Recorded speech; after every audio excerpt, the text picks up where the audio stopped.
everybody for being here.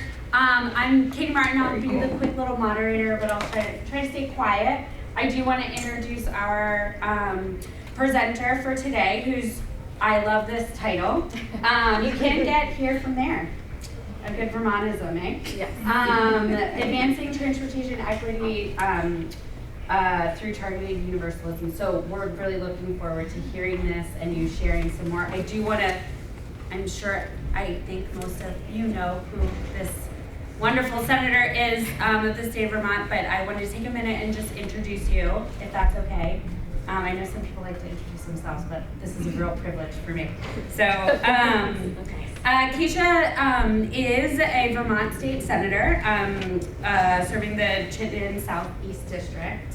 And she's the first woman of color to serve in the state Senate, and is the chair of the Senate Economic Development, Housing, and General Affairs Committee.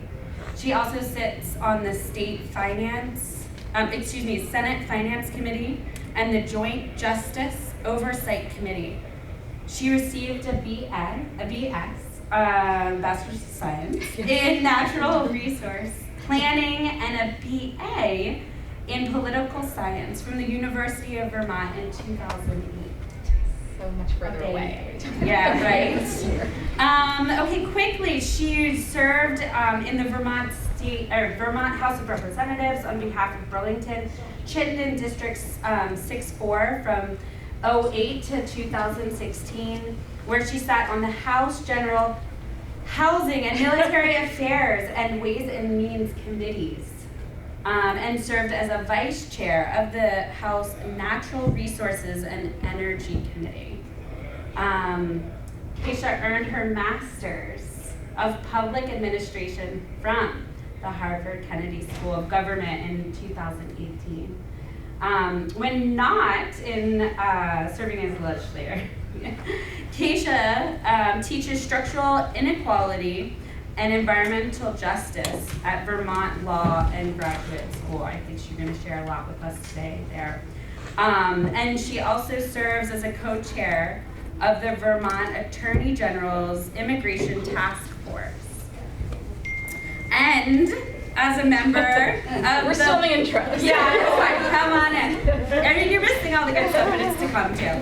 And something you guys could all read on the website. So let me get back to this. And as a member of the board of Emerging Vermont, the Main Street Alliance of Vermont, Planned Parenthood of Northern New England, and the Regenerative Food Network, and the Vermont National Resources Council. Kesha lives with her husband, Jacob, and their new baby, Mira, in Shelburne, Vermont. So thank you so much for being here. I will stop you with 5 minutes left. Oh, great. Okay. Sorry, I took like 3 of them. That's okay. I'll stop you at 5 minutes just to try to give everybody a little. Thank you, Katie. Thank you so Great. much. Yes, Yeah. I would appreciate that too. So Okay. if we don't get through, I'll try to skip to the end. Okay. Whenever you tell me we have 5 minutes. I'll give you a wave from the back. Okay, so I am trying to take off my senator hat for this presentation because you'll hear from me again in the large ballroom and present as a professor, which is a different hat that I started to put on, but one that gives me great joy to talk about these issues and now teach required courses at Vermont Law and Graduate School of Structural Inequality and Environmental Justice, which I started teaching there when those were not required. As you can probably appreciate, the next generation is putting equity at the center of a lot of their work. I know you do the same, but it's not sort of optional and afterthought or nice to talk about. And that I think is evident in this room. I think we put this presentation together about 2 days ago, just so you know, and we have a full house, so I really appreciate that. We'll talk about targeted universalism toward the end. It's like we'll figure that out in a little bit. That's my baby. It's a new term for something I think you all are familiar with and probably practice in much of your daily lives. I wanted to start with something akin to a land acknowledgement, actually, and I often, when I teach class, invite someone else to read a poem or something that I put up on the board. Does anyone want to read this out loud? I usually look for the youngest person in the room besides my 6-month-old. Alicia, I'm looking at you. Okay. I steel arches up past the custom sheet, sheds the bridge to a place named Canada, thrust into Mohawk land. A dull rainbow arching over the new school designed to fan out like the tail of the drumming partridge. Dark feathers of the old ways pride mixed with blessed Kateri, pale dreams of sacred water. When that first span fell into 1907, cantilever shapes collapsed, gave like the old man's arthritic back. The tide was out, and injured lay trapped like game in dead fall, all through that day until the evening. Then as tide came in, the priest crawled through the wreckage, giving last rites to the drowning. Loaded on, the cable lifts, girders swing, and sing in the sun. Tacked to the sky, reflecting wind, long knife-blade mirrors, they fall like jackstraws when they hit the top of the big boom's run. The cable looped, the buzzer band pushed a button, read a sunset. The mosquito whine of the motors whirls, bare bones up to the men who stand at the edge to find on the other side but a long way down. Those who hold papers claim to have ownership of buildings and land. They do not see the hands which placed each rivet. They do not hear the feet walking each hidden beam.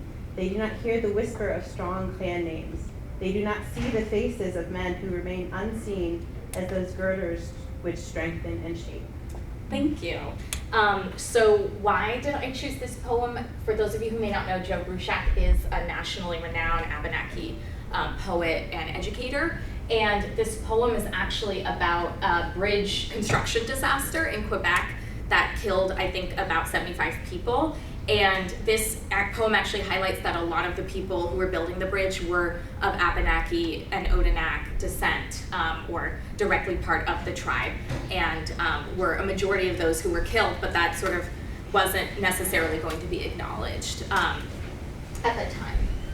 I wanted to start also with a little bit of grounding in the personal for me. I was actually, talking to somebody who spent a lot of time in Israel, and I think for a lot of us, we're really trying to be present while also thinking about loved ones and people we care about and global conflict on the other side of the world. I have a very unique positioning in the world. My mother is Jewish and came from the part of the USSR that became Ukraine. My father is Indian and came from the part of India that became Pakistan. So I'm Pakistani, Ukrainian by modern standards, but neither of those countries existed. And my father got to the US when they started allowing Asian student visas, which was in the late 60s. So, people like me didn't necessarily exist until that generation because travel wasn't possible for them from those countries. And in fact, my great-great-grandfather built what is now the large 14+ million person city of Lahore, Pakistan. He was the engineer and architect. He was actually knighted. And I finally had the opportunity to go back last year on the 75th anniversary of the partition of India, which is also the 75th anniversary of a lot of borders changing. And one thing that he designed, of many things, the post office, a power station that still runs, a museum, etc., is his idea of a model town, which is now the most posh place to live in Lahore. It used to be in the jungle because he was trying to build what he thought was an ideal way to live. It is the only place in a city of 14 million people that does not have traffic jams because he put a roundabout in the center of it. So roundabout people, point for you. I think people know who the person on the left is. Who is that? Rosa Parks. Does anyone know who the person on the right is? Alicia's like, I know, but I don't want to say. That's Claudette Colvin. And Claudette Colvin, my man knows in the back, filming. So, the story often is told, and I think you probably know the challenge story to some of that, which is, Rosa Parks was just a mild-mannered seamstress who was just too tired one day to get up. But it was part of a very coordinated effort to, reclaim buses as a place of freedom and freedom of movement and let people sit respectfully wherever they needed to. And Claudette Colvin actually staged a kind of protest on a Montgomery bus before Rosa Parks. She was a high school student, she was very loud, and she wasn't considered sympathetic enough to capture the nation's sympathy and imagination about what should be possible. So she's credited much later in life, but just a reminder that, you know, in these struggles and fights in this country, so often we're seeing them unfold, but it's not quite in a way that resonates with us in a dominant culture, et cetera, and so we often can still marginalize or ignore those fights. And I just want to pause here because I'll probably mention this again in the big room, but you know, when I think about transportation equity, I'm not just thinking about buses and the painful, you know, movement around public transportation, but also that Black men in Vermont and America generally can't drive from one place to another without being pulled over at a much higher rate than white men. In Bennington, 75% of all people pulled over in a given year were Black men. And in Brattleboro, Black men are 9 times more likely to be pulled over than a white man. So that freedom of movement is still very much not enjoyed by a majority of Black and Brown Americans. Bless you.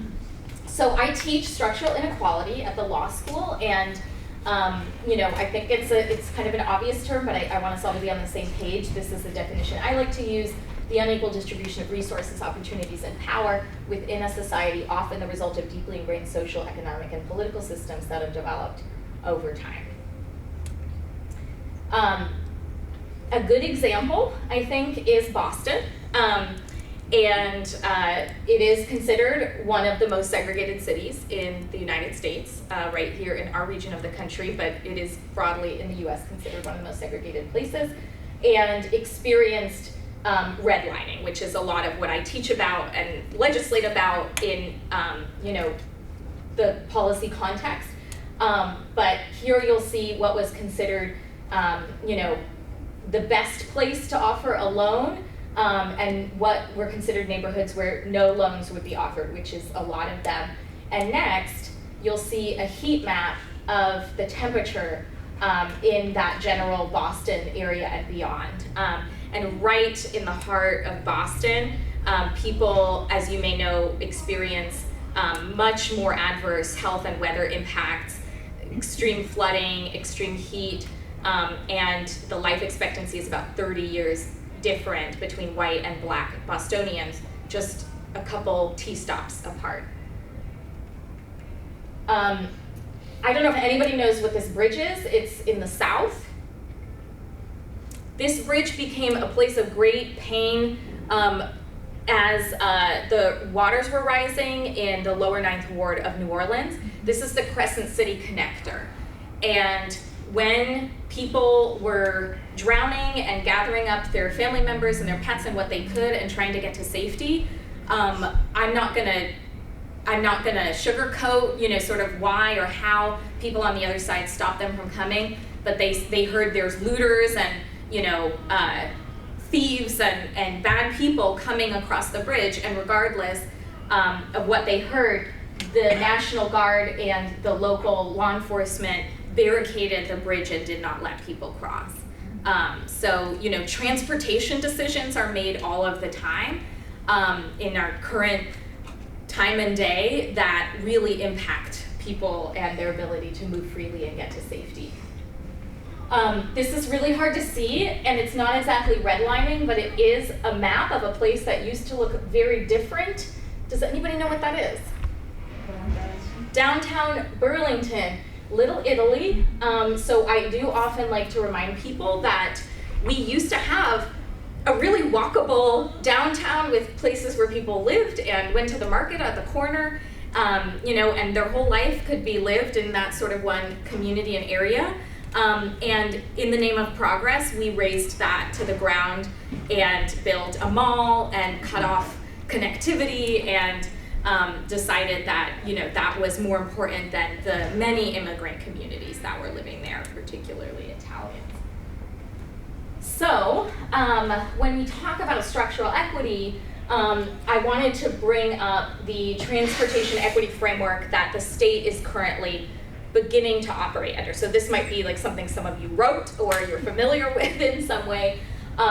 Distributive and procedural equity are very common terms across all kinds of justice movements, you know, and have a kind of clear indicator of what we're talking about, but I'm happy to still touch on them a little bit. Distributive justice is the idea that, you know, wherever you live, you should have the same costs and benefits, resources and opportunities.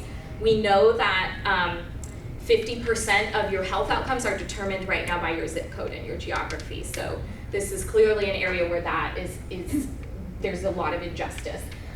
Procedural justice is the idea that people should be able to participate in the process equitably, participate in democracy equitably, but also local planning processes across different incomes, so maybe compensation for some folks that otherwise couldn't participate, you know, how you structure the meeting, how accessible it is, etc. But also like that it's not just a meeting where you normally have meetings, or you go out into the community and you gather feedback in whatever way helps the most voices be heard.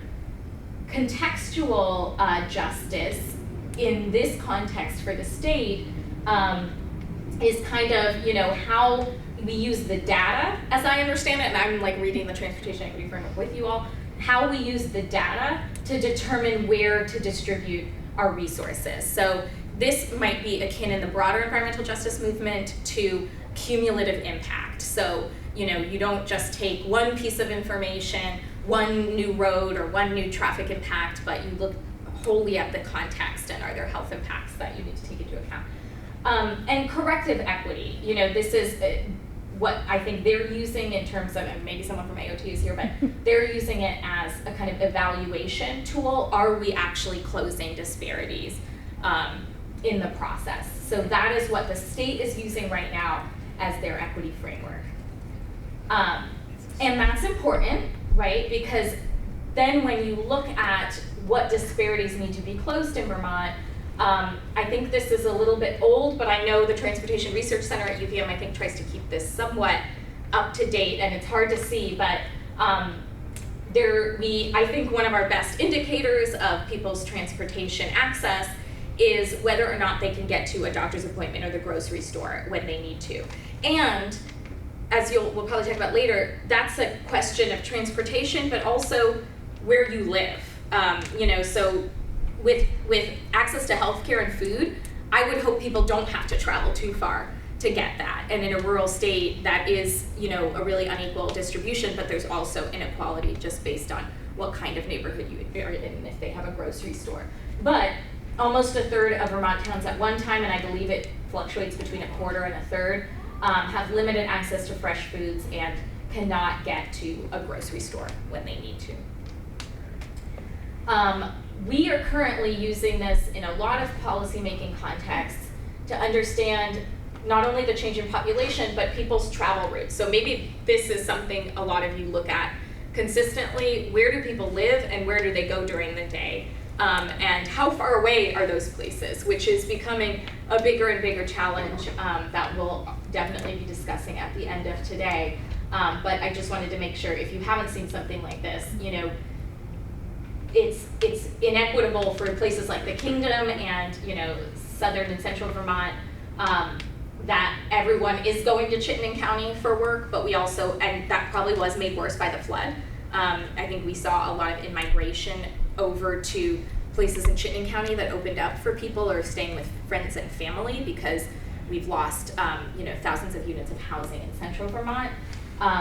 But we still have to reckon with the reality that a lot of people are trying to move between that dreaded 89 corridor between Burlington and Montpelier, and we have to get them from place to place equitably. This is something I talk about all the time in committee because it bowled me over, in fact. And this is an equity issue also for seniors, many of whom are aging in their homes and do need support and really are probably make up a majority of the population that can't leave their house to get to the doctor's appointment or the grocery store. And almost 70% of Vermont households have 2 or fewer people. That's kind of astounding. You know, it's actually more common, as people may know, in urban spaces and kind of childless cities. You know, I think Burlington, there's more dogs than children, but you know, in a whole state, that says that people are living in aging housing stock and can't afford their utility bills and would like other options, probably would like senior housing and to give that house to a young family and cannot do that. This is probably really hard to see. I don't know why. We'll make a better one this year in committee, but this is a lot of what we're going to be using to talk about human habitat in the state and human corridors, human travel corridors. This is how I speak to the Natural Resources Committee, because these are our, as you can see on the left, our downtowns, our village centers, and our neighborhood development areas, growth centers, kind of wrap around, and then new town centers, they wrap around those downtowns generally. And we're really looking at making sure, like, we have, I think, enough yellow dots. Those are generally where people think, oh yeah, there's a little village center, there's a little downtown there. But the village center designation doesn't add a lot of value for what people can put in that designated area. And, as you'll probably hear me talk about later too, the question also is, as you experience the kind of tendrils that come off of those neighborhood growth areas, how do we plan those corridors as well? Should we have a designation for those really big transportation corridors? Barry Montpelier Road, Route 7, between in Chittenden County, et cetera. How can we plan those better with designation tools that generally weren't designed for human movement or housing? They were generally designed for where commercial activity should take place, and that needs to change. This is what we wrote into the environmental justice bill that passed last year. And this is just to give you a sense of where there are certain populations in the state that in the context of environmental justice are considered frontline communities and generally have a greater impact as a civil rights protected class and generally face greater burden. So on the left in purple, we have more than 6% of the population people of color, and you see, I think, a concentration around, the urban centers, the population centers, et cetera, where you might expect it. We also have to recognize that when you look at 1% of households or more that have limited English proficiency, you actually start to see more farm areas and rural places where people have less information in their own language, less access to transportation, et cetera. And then when you look at energy poverty in the state, so in the yellow, that's median household income is below 80% of average, you start to get to the kingdom where people are spending more on fuel sources than the rest of the state as a percentage of their income. I can send this to you, Kate. Okay. Representative Lawley, I should say. So, again, we're talking about a lot of things that make up neighborhood segregation, and that probably now is like political, social, and, economic segregation is, I think, one of the biggest overall challenges of our time, and transportation in many ways, as you can probably imagine, has contributed to that. Where does the bus line not go? Where can you park your car? Where can't you park your car? When I was writing the Home Act, I had a neighbor in Shelburne call and say, I think your bill's fine, but this allowing duplexes anywhere, people are gonna park on the streets. I was like, oh, this is not my problem right now. But just like the stigmatization of who gets to be where and who's fixing their car in the driveway. So such a big part of what segregates us. So this is targeted universalism as a concept, which I honestly, in my mind, before I learned that this was like a fancy term, to me it's just universal design and looking at outcomes that should apply to everyone, but measuring for where there are those disparities. And so really trying to find that universal sense of what should we all be able to enjoy, and how do we all get there? And how we all get there is gonna look really different for each community, population, or individual. So, you might say, hey, there's the finish line over here, and we want everyone to, our mission is that everyone has access to safe, affordable transportation, clean transportation, but if our solution is electric vehicles, then that's not getting us there. So just throwing that out there. I'm probably starting all kinds of fights, so sorry.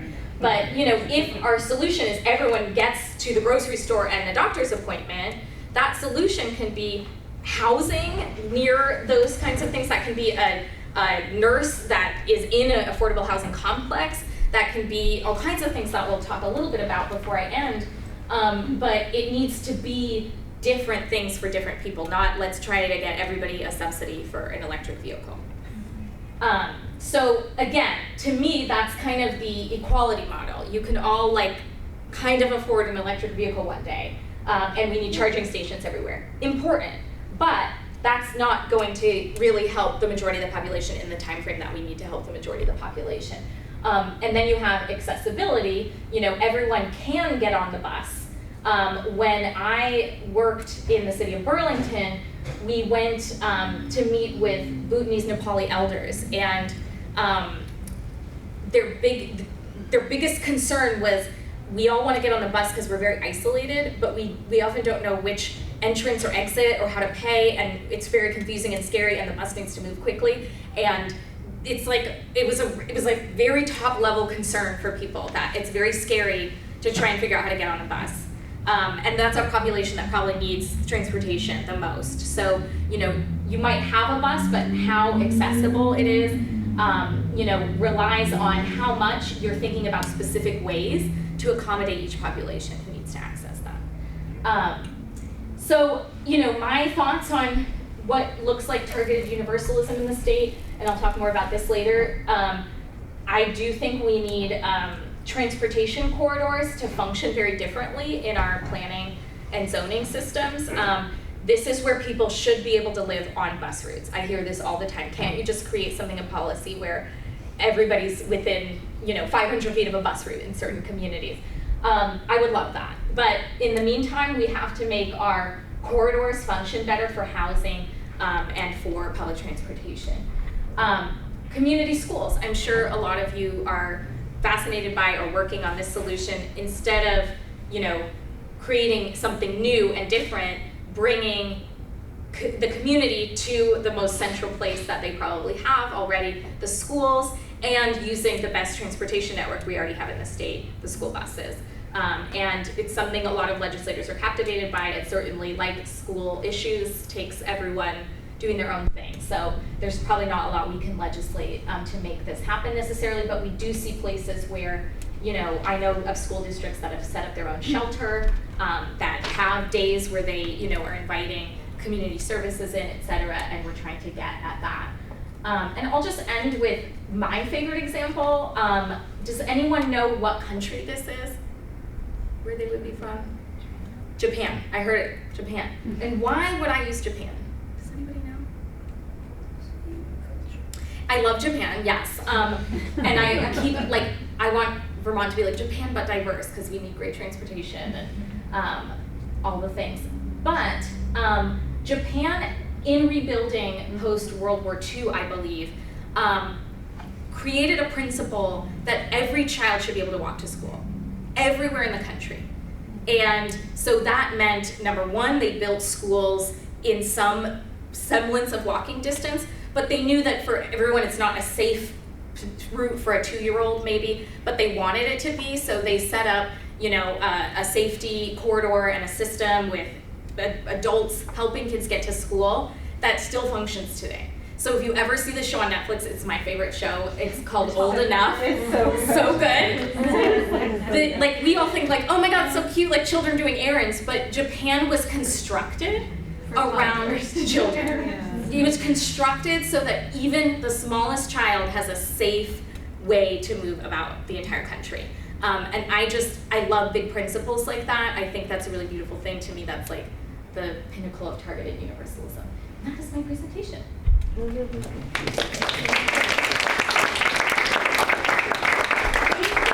I just say most? No, Okay. I just kind of let it go Okay. because you were just flowing. And it was really interesting. It was great. I'll open up the floor. Questions? You've got Kesha. Ask away. Please. Yeah. Oh, Phil, go ahead. I was just going to ask,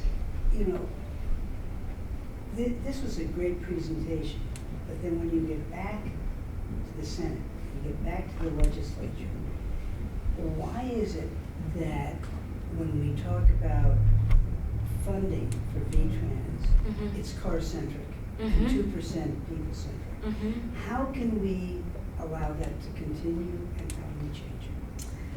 That's a great question that I would ask Senator Tom Chittenden, only because there's some very specific personalities in the legislature, and I think some of you know that better than I do because I'm not always watching the transportation committees, but it's a conversation that many of us have been ready to have for a long time, and we hope that soon can change, and I think it is a really good sign to have the vice chair of transportation, Senate Transportation here.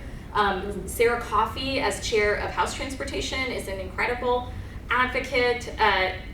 Transportation, I think, is about to have a moment similar to what housing is having, because I don't think you can have the conversation separately. So we're about to try and construct a lot of housing where that will have new traffic impacts and congestion unless we figure out transportation as well, and help get people to jobs and services. So I know in our committee, Senator Wendy Harrison, for example, a huge transportation advocate, and I said, why don't you come to my committee and make sure in the housing committee we don't lose sight of transportation as a really big economic development tool.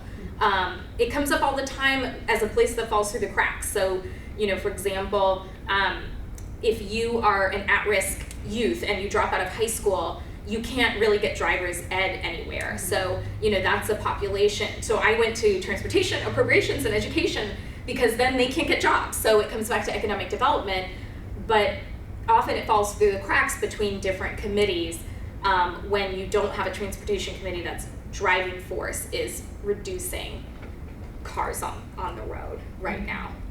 We're in administration. Yeah, and it's a good question for this afternoon. Yes, The whole panel. exactly. Well. Yes. Yeah.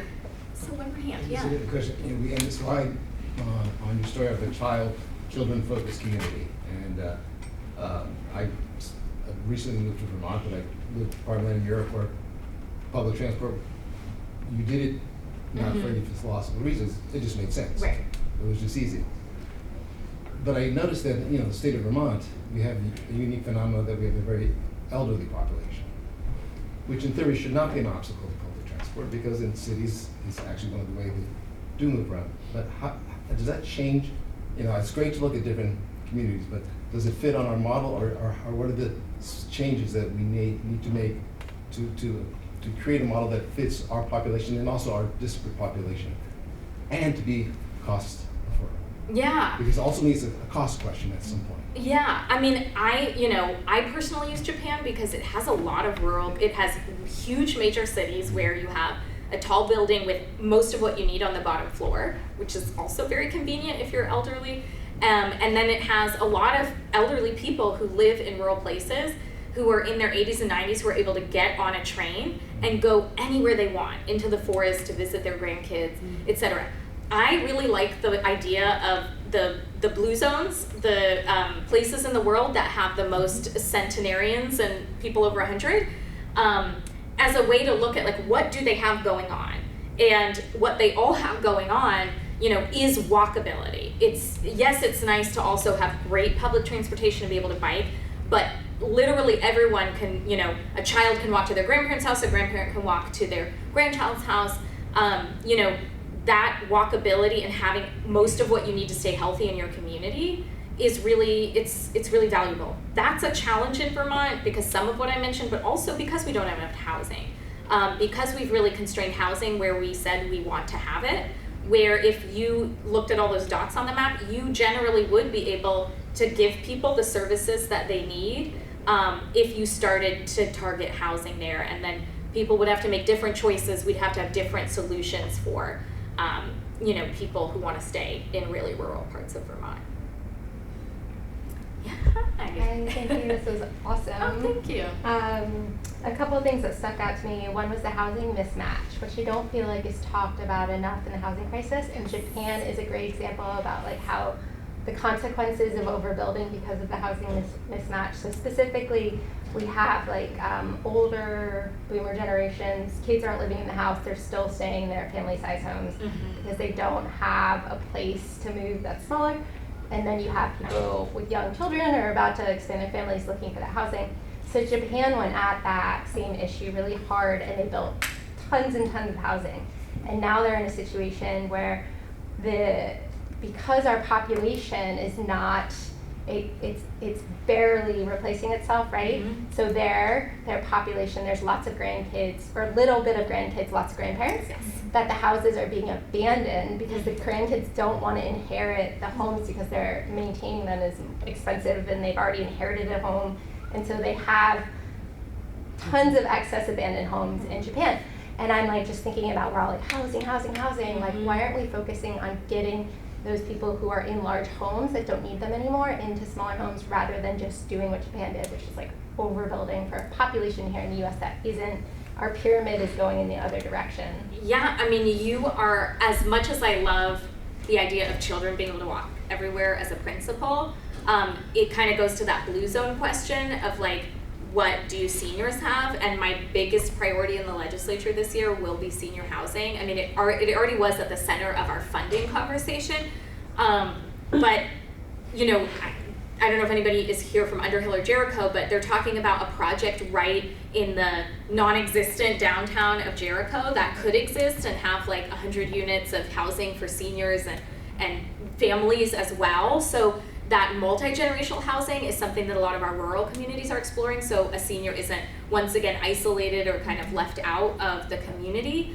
That isn't affordable housing, quote unquote. That's like a new idea for actual not perpetually affordable housing under statute. It's actual affordable housing for middle class people.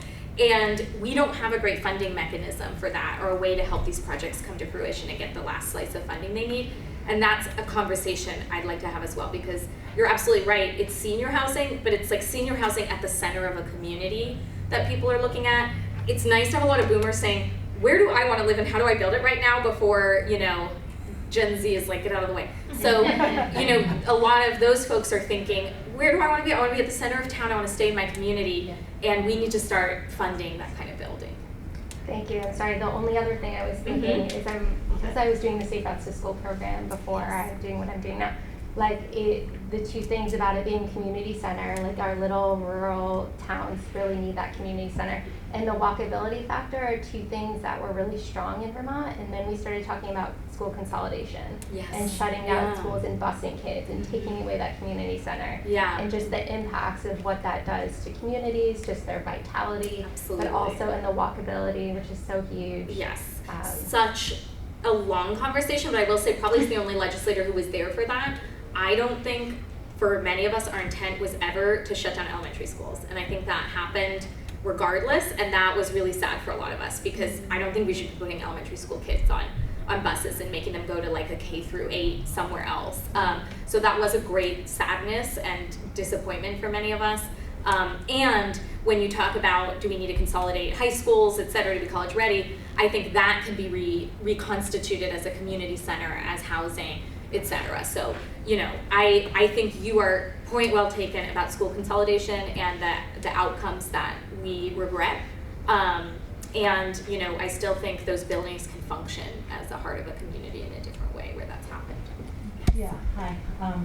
You were talking about multi-generational housing in the center of towns, for multi-generations. And I was talking to an architect a few years ago, and they had this Canadian guy from Israel, and he was talking about a model where you'd have an apartment building with movable walls between the units, so you could make a unit bigger or smaller according to the needs. Yeah. So I'm thinking that kind of model, you'd have to make it soundproof and Right. secure and that kind of thing. But if you could do that, that would give you a model for changing, like when a person grows a little older, they visited the house, they could not move, just the walls move. Yes. But they don't move, I really love that. What we are funding right now are ADUs and duplexes. There is money from the state if you want to move your walls more permanently. But, I love any and all ideas. Right now, as winter comes with people who are displaced from the flooding, we are looking at, multifamily housing that's fabricated in warehouses in Canada and Massachusetts. Like, we need every single solution available. And, if something like that was built and designed as something more permanent than a FEMA trailer, we're having those conversations right now. So I am taking any and all ideas. I would like any and all ideas for housing, and that's a lot of that got thrown into the Home Act, and a lot of it is going to come up again this year as a lot of studies led by people like Charlie Baker and others come back to us to tell us this is how we get, this is how we build the housing where we said we want it and get the transportation routes where we say we need them. That's I'm the so conversation. sorry. Oh, sorry. No, this is my fault because I'm being a bad moderator and not being mindful of time because this is just so great. Well, we have crew that's ready to get in and put in their presentation. Oh my gosh, sorry. So, Thank Kesha, you. no, this isn't you. I know there was one more question here. So, you'll be around for the rest of the day. Then you'll be at our panel this afternoon. So ask more questions then and engage. I'm just putting you out there. Thank you so much. Yeah. Thank you so much.